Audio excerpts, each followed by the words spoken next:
5월달 가정의 달로 저희들이 함께 지내고 있습니다.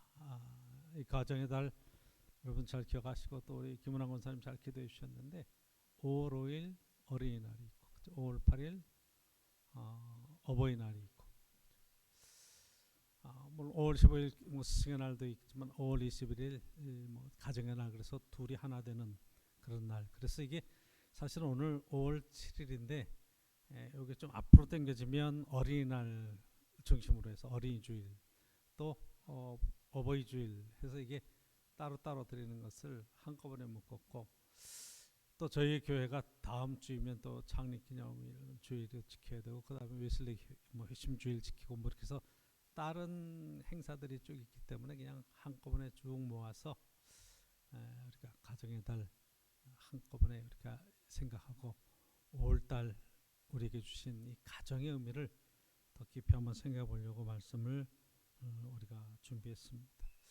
어린이에 대해서 말씀을 나도 굉장히 많을 거고 부모님 공경하는 것만 얘기해도 뭐 엄청난 이야기들을 성경에서 함께 나눌 수 있겠지만 이 가정에 대해서 조금 더 생각해 보고 싶은 것은 에베소 오늘 말씀을 보았잖아요. 에베소는 사도 바울이 로마의 감옥에서 이제 에베소 교회에 보내는 편지글을 쓴 거거든요. 근데 여기 핵심적인 내용은 교회론이. 그러니까 교회 안에 이방인과 유대인들 사이에 신앙생활을 갈 때 하나님 안에서 어떻게 하나님의 몸된 교회를 세워갈까? 교회는 과연 하나님께서 어떻게 택하시고 어떻게 세우시고 어떤 구조를 갖고 있는가 하는 이야기를 쭉 쓰고 있어요. 제일 중요한 것이 교회는 그리스도가 머리가 되시고 우리는 그 지체라 하는 신앙의 공동체, 생명 공동체를 이야기하고 있는데 오늘 본문에는 이제 실제적인 삶의 이야기를 쓰면서 부부 이야기, 자녀 이야기, 부모 이야기를 우리가 본문 속에서 한꺼번에 쭉 볼 수 있죠. 그런데 부부들에 관한 이야기를 쓰는 그런 과정에도 아내들아 남편에게 복종하라, 남편들아 아내를 사랑하라 이렇게 단순하게 끝내는 것이 아니라 이것을 교회론하고 연결시키는 부분도 보게 되는 거예요. 그래서 성경이 말하는 이 가정이라는 것이 우리가 어쩌다 남자와 여자가 만나서 한 가정을 이루고 그러고 살아가면서 하나의 가정을 이루고 어떻게 행복하게 사는가 하는 삶의 이야기 이전에 그것은 신앙의 이야기로 가정은 하나님께서 창조해 주신 신앙의 출발점, 우리 인생의 출발점인 것을 굉장히 강조하는 것을 보게 돼요. 그래서 창세기에도 보면 남자를 지으시고 혼자 있는 것이 좋게 보이지 않아서 돕는 배필을 만들리라. 그래서 도와줄 사람을 만들죠. 아담을 깊이 잠들게 하시고 그 갈뼈를 하나 뽑아서 그리고 여자를 만들게 되었다. 그리고 둘을 짝지어 주었더니 이는 내 뼈 중에 뼈 내 살 중에 살이라. 그리고 가정이 이루어지겠다. 그래서 에덴 동산을 만들어 놓고 거기에 이 남자와 여자가 함께 살 수 있는 삶의 터전을 행복한 터전을 만들어 주셨다. 이게 출발점의 이야기, 인류의 출발이고 가정의 출발의 이야기예요. 그래서 인류의 출발은 어디에 있는가? 가정에서부터 시작됐다. 이 출발은 누가 시작하신 건가? 하나님께서 만들어 주셨다는 거예요. 그래서 저와 여러분들이 어쩌다가 만나고 오다가 만나고 사랑해서 만나고 뭐 여러 가지 만남의 이야기를 하지만 성경적인 입장에서 보면 하나님께서 짝지어 주셨다. 이렇게 말할 수밖에 없어요. 그게 신앙 고백이고 우리가 살아야 될 믿음의 고백인 것을 깨닫게 돼요. 제일 먼저 가정을 만들어 놓으셨고 하나님께서 또 하나의 조직을 만들어 놓으신 것이 이제 신약으로 내면서 교회를 만들어 주세요. 그렇죠.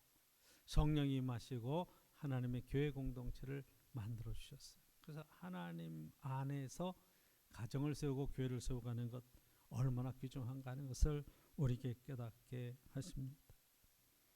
근데 이 가정이 깨지는 그런 결정적인 순간을 보면 가정에 왜 문제가 생기는가 이 이야기도 쓰고 있어요. 인생에 왜 문제가 생기는가, 가정에 왜 문제가 생기는가 하는 이야기. 그렇죠?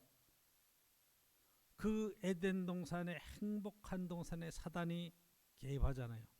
하나님의 창조 질서와 그 말씀 가운데 살아갈 거기에 지금 거짓 영, 이게 서로 어떻게 생각하면 고발하고 서로 원망하고 불평하는 이 사단이 역사하기 시작을 해요. 그래서 하나님께서 이 모든 거를 먹지 말라고 그러시더냐, 엉뚱한 질문에서부터 시작하는 것 같아요. 다 먹고 다 다스리고 다 마음대로 할 수 있게 하는데, 그 동산 중앙에 있는 나무의 열매, 선악을 알게 하는 나무의 열매, 그건 먹지도 마라. 먹으면 죽는다. 하나님께서 말씀해 주셨는데, 그걸 가지고 이제 시비를 거는 거예요. 아니다. 하나님이 틀렸어. 그것을 먹으면 네 눈이 밝아져서 선악을 하는 일에 하나님과 같이 된다. 초점을, 여러분 먹는 데다 초점을 맞추지 말고 결과 하나님과 같이 된다. 여기에 여러분 굉장히 큰 함정이 들어있어요. 하나님과 같이 된다. 선악을 하는 일.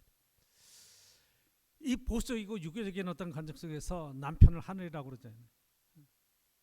내가 하늘인데 남편을 따르지 않고 남편 말을 순종하지 않고 이렇게 나가면 굉장히 이게 좀 뭐 거리가 세워지는 것 같지만 이 성경의 이야기하고 얼마나 다른가.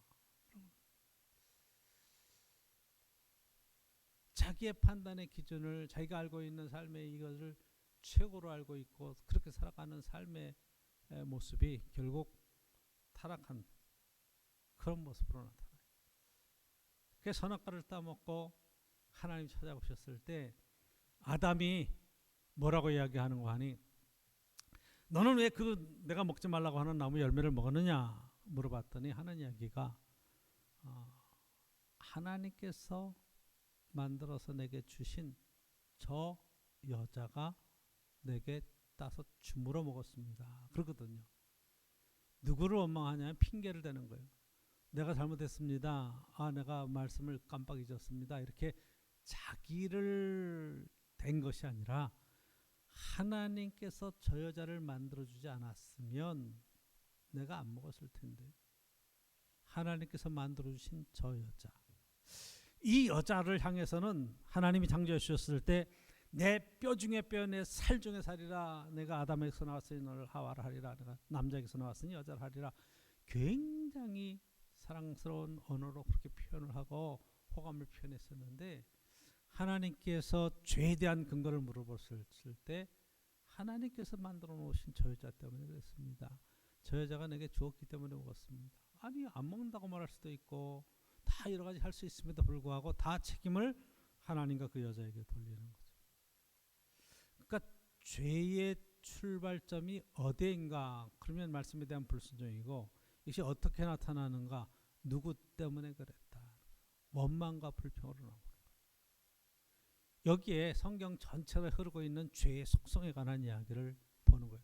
하나님에 대한 원망과 불평, 그리고 가장 사랑하는 사람에 대한 원망과 불평, 이런 것으로 결국 나타난다 이 말이에요.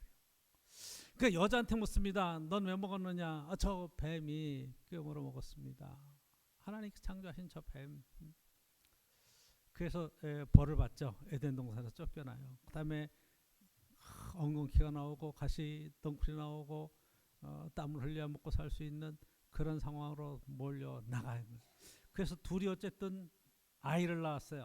그렇죠? 아담과 하와는 아이를 낳았어요. 가인과 아벨이라고 하는 두 아들을 낳았어요. 가인이 형이고 아벨이 동생이었어요. 그런데 최초의 살인이 어디서 나오는가? 그 두 형제 사이에서 나오는 거예요. 살인하는 장소는 어딘가? 하나님 앞에 제사를 드리다가, 하나님 앞에 경배하다가. 하나님이 아벨의 제물을 받으시고 가인의 제물을 받지 않았어요. 그랬더니 가인이 하나님을 원망하는 거예요. 왜 내 건 안 받습니까?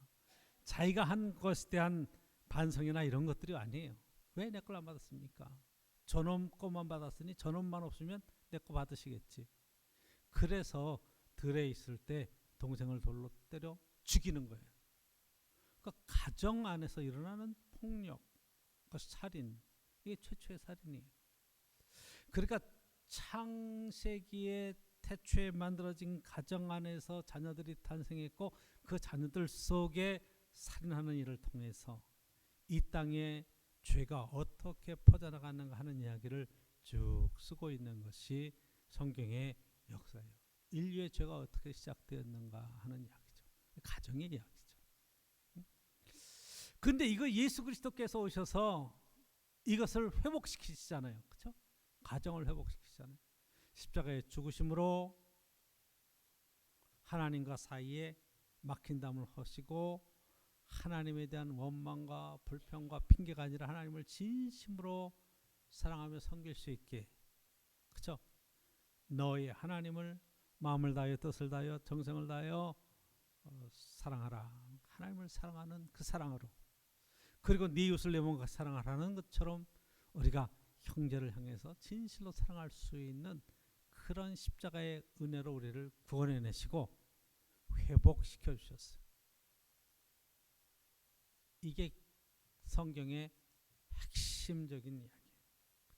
예수 그리스도를 믿고 구원함을 이루고 하나님 안에서 믿음이 회복되고 가정이 회복되고 부모와 자녀 간에 회복되고 그리고 이웃과의 관계가 회복되는 삶의 이야기를 지금 성경은 쓰고 있는 거라는 말이에요.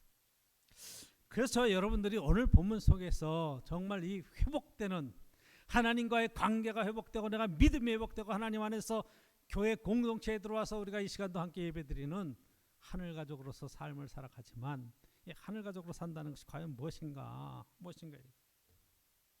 그래서 오늘 본문에 보면 먼저 이야기하는 것이 부부 사이에 되어지는 일, 그렇죠? 아내들아, 남편들아, 가정 이야기예요. 지금 현대 제일 우리가 지금 문제가 되는 이 상황이 뭐냐면 지금 결혼을 하지 않으려고 그래요. 혼자 살려고 그래요. 자꾸. 이 사회 문제가 되죠. 인구가 줄어든다, 뭐 사회적으로 뭐 활동한다, 이 차원의 얘기가 굉장히 심각하지만 그보다 더 심각한 것은 그냥 혼자 살지 뭐. 뭐 창조 질서 이런 건 상관없이. 그래서 아이들이 결혼이 자꾸만 늦어져요. 30, 40. 얼마 전에도 좀 잘하는 목사님 전화를 했어요. 내 아들 장가 가야 되는데 도대체 어떻게 된 거야, 목사? 좀 중매 좀 하지. 아들이 몇 살이라고 그랬죠? 45이잖아. 안타깝죠. 아버지도 해결 잘 못하는 거를 아버지 말도 안 듣는데 잘 모르는 저 목사 말을 듣겠어요? 안 가려고 그러는 건 아닌데 뭐 이러면서 못 가는 건지 안 가는 건지 저도 모르죠. 근데 이런 상황들이 그냥 다들 보편화되는 것 같아서 좀 너무 안타까운 거예요. 목사님 사랑하는 사람이 없는데. 그래서 너무 어떻게 생각하면 이 땅의 재미난 일들과 또 할 일들이 많아서 기회를 놓치는 건 아닌가, 그런 안타까움도 있어요.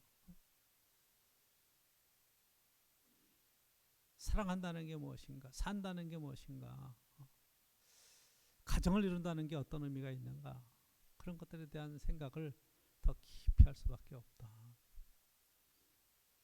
오늘 본문을 통해서 보면 부부 사이에 되어지는 일들, 이 일을 잘 설명하고 있는 것을 오늘 본문에서 보게 돼요. 그렇죠? 5장 여러분들이 22절 아내들이여 자기 남편에게 복종하기를 주께 하듯 하라. 그래서 남편에게 복종하라, 주께 하듯 복종하라, 이렇게 쓰고 있죠. 그런데 그렇게만 쓰는 것이 아니라 여러분 23절에 이는 남편이 아내의 머리됨이 그리스도께서 교회의 머리됨과 같음이니 그가 바로 몸의 구주시니라. 그래서 이것을 교회와 예수 그리스도로 부부 사이를 설명하고 있어요. 남편에게도 마찬가지. 그러니까 24절 그러므로 교회가 그리스도에게 하듯 아내들도 범사에 자기 남편에게 복종할지니라. 그렇죠? 굉장히 신앙적인 얘기예요. 교회가 그리스도에게 하듯 아내들은 남편에게 그렇게 해야 된다. 이 교회와 그리스도, 하늘 가족으로서의 신앙의 가족에 관한 이야기를 쓰고 있는 거죠. 그렇죠? 그러니까 이 아내는 교회를 상징하고 있고 주님 안에 복종하면서 하나님의 교회 공동체를 만들어가는 신앙의 이야기로 쓰고 있는 거죠. 자, 남편들도 마찬가지. 남편들아 아내 사랑하기를 25절 보니까 그리스도께서 교회를 사랑하시고 그 교회를 위하여 자신을 주신 같이 하라.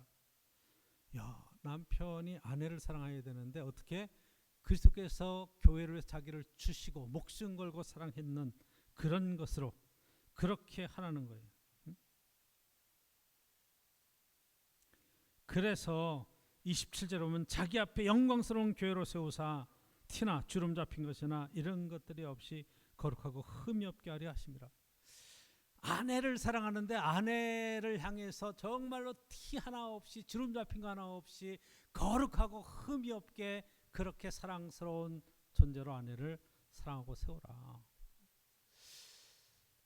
여러분, 오늘 말씀 그대로 적용해 보면 여러분의 가정에 남편과 아내 사이의 이 가정의 축복이 정말 이렇게 실천되고 있는가? 한번 여러분 질문을 한번 해보고 싶어요. 자기 자신한테 한번 질문해 보세요. 내가 남편한테 복종하기를 교회가 그리스도에게 하듯 하는가? 남편은 아내 사랑하기를 그리스도께서 교회를 위해서 그렇게 사랑하는가? 이 질문을 한번 여러분들이 해 보시라는 거예요. 아내 입장이 쉽겠어요? 남편의 입장이 쉽겠어요?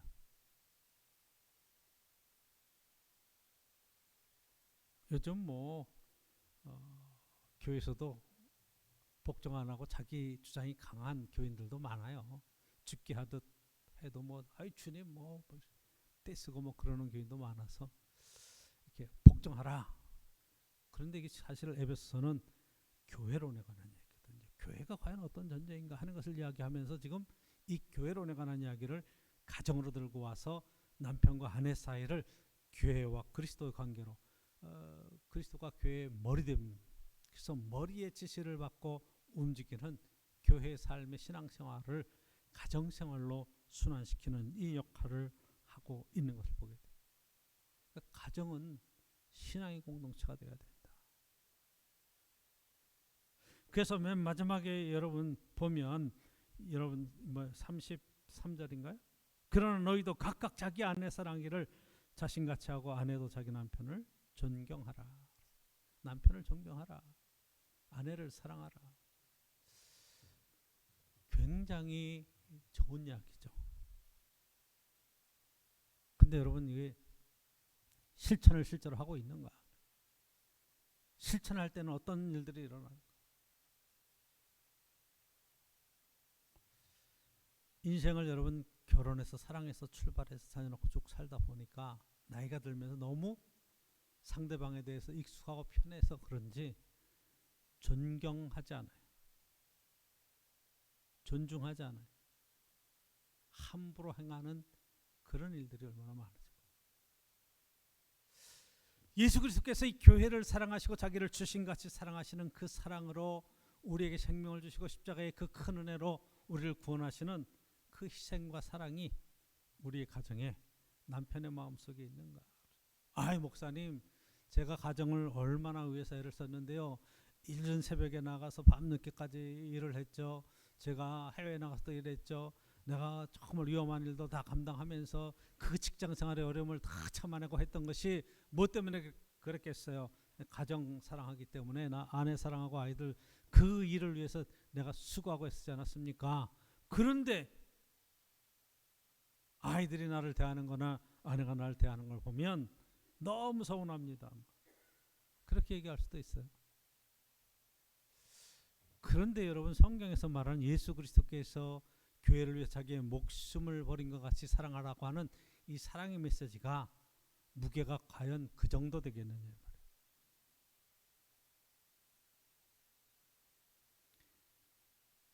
신앙의 그러한 은혜로 접근하지 않으면 지금 여러분들이 살고 있는 가정 안에서 남편과 아내 사이에 되어지는 이 상황을 어떻게 지혜롭게 헤쳐갈 수 있겠는가? 아내들이여 이야기하는 정말로 남편을 존중하고 복종할 수 있는 그 자리에 우리가 정말 세워줄 수 있겠는가? 가정의 출발은 남편과 아내로 부부로 시작해서 지금 이야기가 전개돼 나가잖아요. 그런데 우리는 자꾸 이 이야기를 남편 된 입장에서 아내를 향해서 왜 순종하지 않는가? 왜 내 말에 거부하는가, 왜 나한테 대드는가, 뭐 이런 쪽으로 권위적인 자세로 지금 이야기를 접근하면 이 이야기가 해당이 안 되죠. 그렇죠? 예수 그리스도께서 우리에게 권위로 다가오시지 않잖아요. 오래 참고 사랑으로 지금 다가오시잖아요. 이 감동이 없으니까 이 아내들이 남편을 진심으로 존중하고 복종하는 그 자리로 나가야 되는데 사실은 그런 존중과 복종이 그 가운데 있지 않잖아요. 이 가정의 문제를 어떻게 해결할 것인가. 여러분, 신앙 안에서 지금 사도 바울은 에베소서의 이야기를 통해서, 가정의 이야기를 통해서 지금 이 문제를 해결하라고 이야기하고 있는 것을 우리가 보게 됩니다. 그래서 남편은 남편의 입장에서 신앙 안에 하나님과 가정이 이루어진 것에 대한 이야기를 잘 풀어갈 수 있어야 돼요.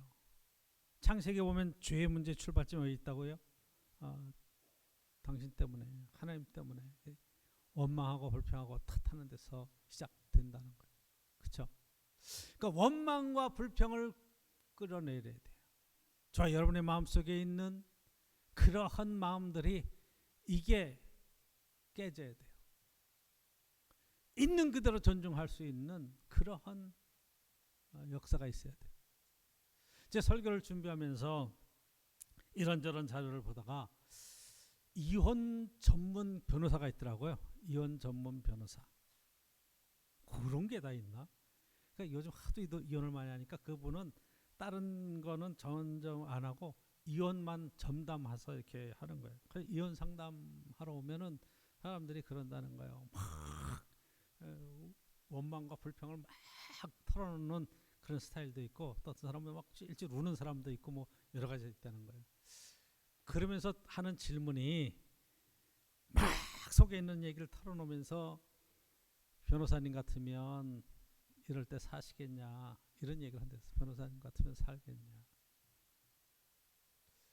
뭐 여러 가지 상황들이 있겠죠.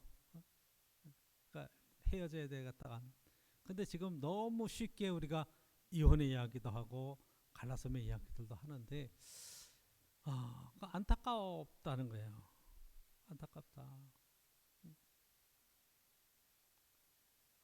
어쩔 수 없는 경우들을 다 맡아서 자기가 처리를 해주면서 참 안타까운 상황들이 많다. 그런데 오늘 성경의 말씀을 그대로 적용해 보면 아내로서, 남편으로서의 자기 자리에서 최선을 다하는데 이혼해야 될 이유들이 있겠는가?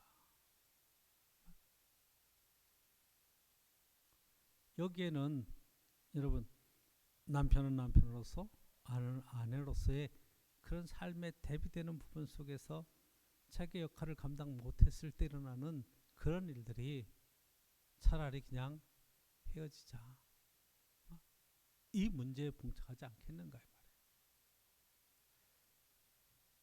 성경은 우리에게 이혼이라는 이야기를 하질 않아요. 왜? 이 신앙의 책이니까. 하나님이 짝좋으신 것을 사람이 나누지 못할 것이다.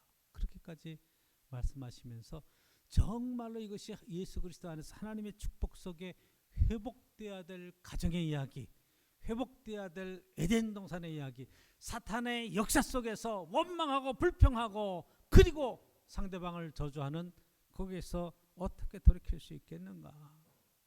형제를 향해서 돌로 쳐 죽이는 그런 분노하는 마음들, 그 원망하는 마음들을 돌이켜서 어떻게 하나님 안에서 가정을 세워갈 것인가 하는 이야기들을 쓰고 있기 때문에 예수 그리스도의 십자가의 자기 희생의 이야기를 하는 거예요.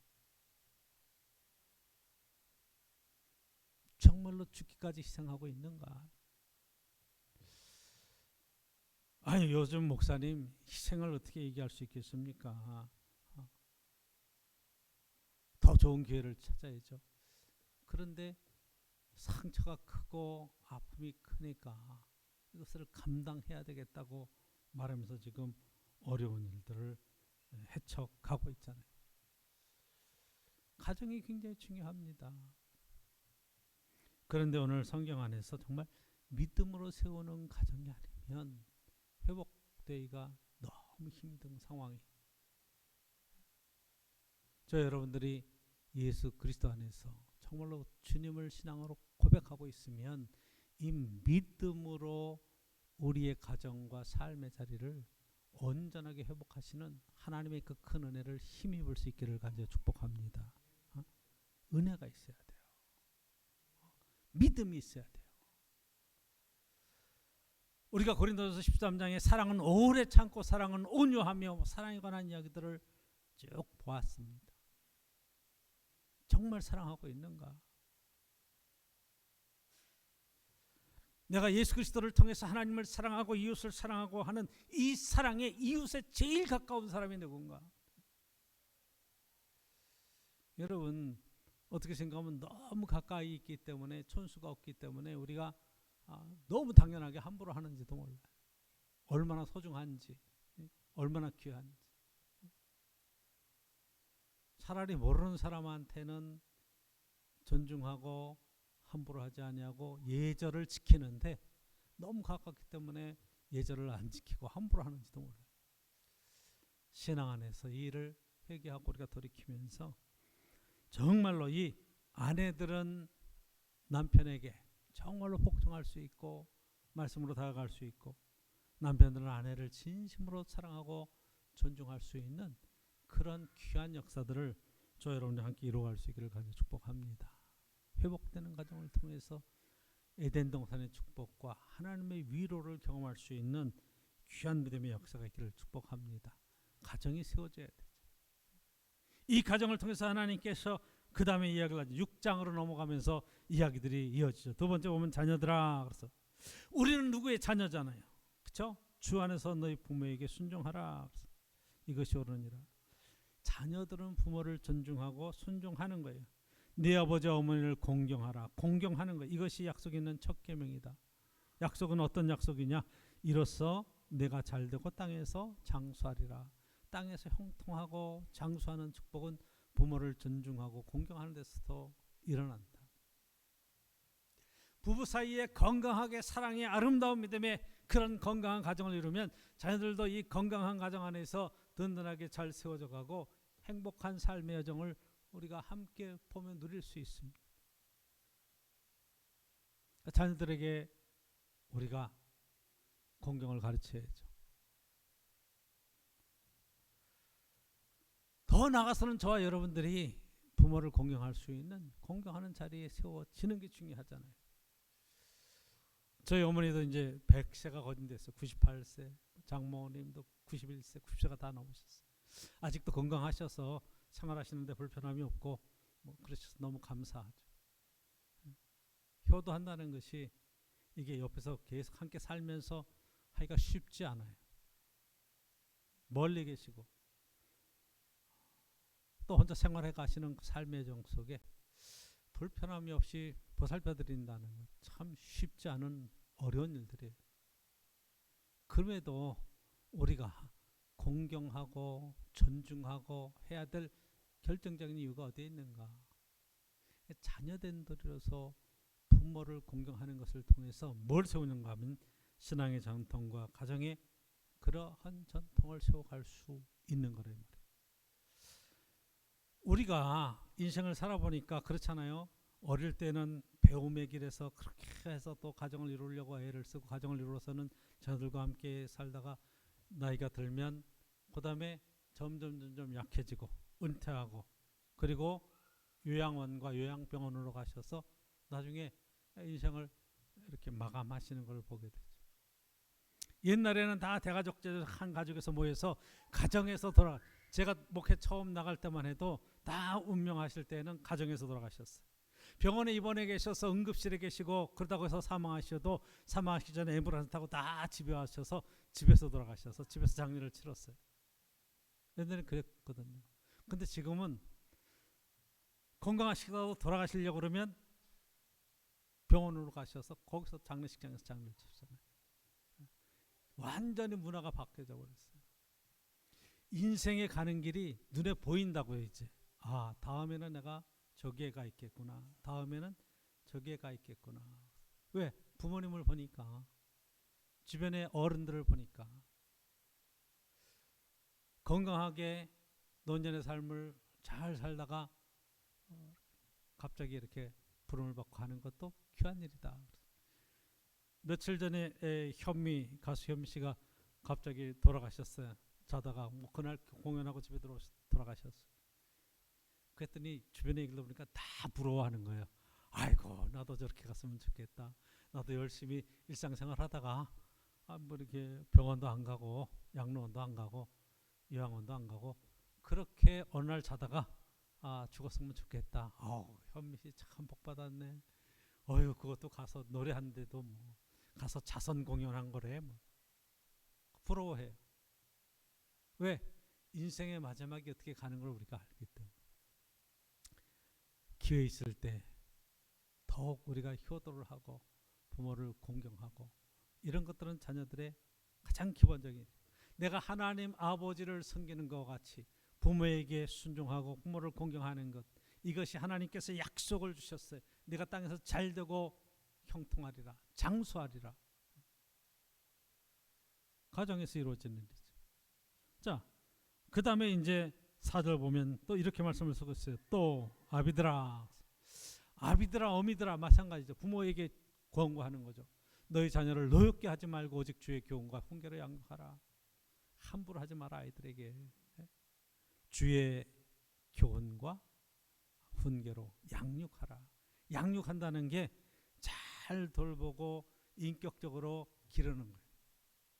여러분들 돼지를 먹인다, 돼지를 친다, 그렇게 얘기하죠. 돼지를 양육한다, 그런 얘기는 안 써요.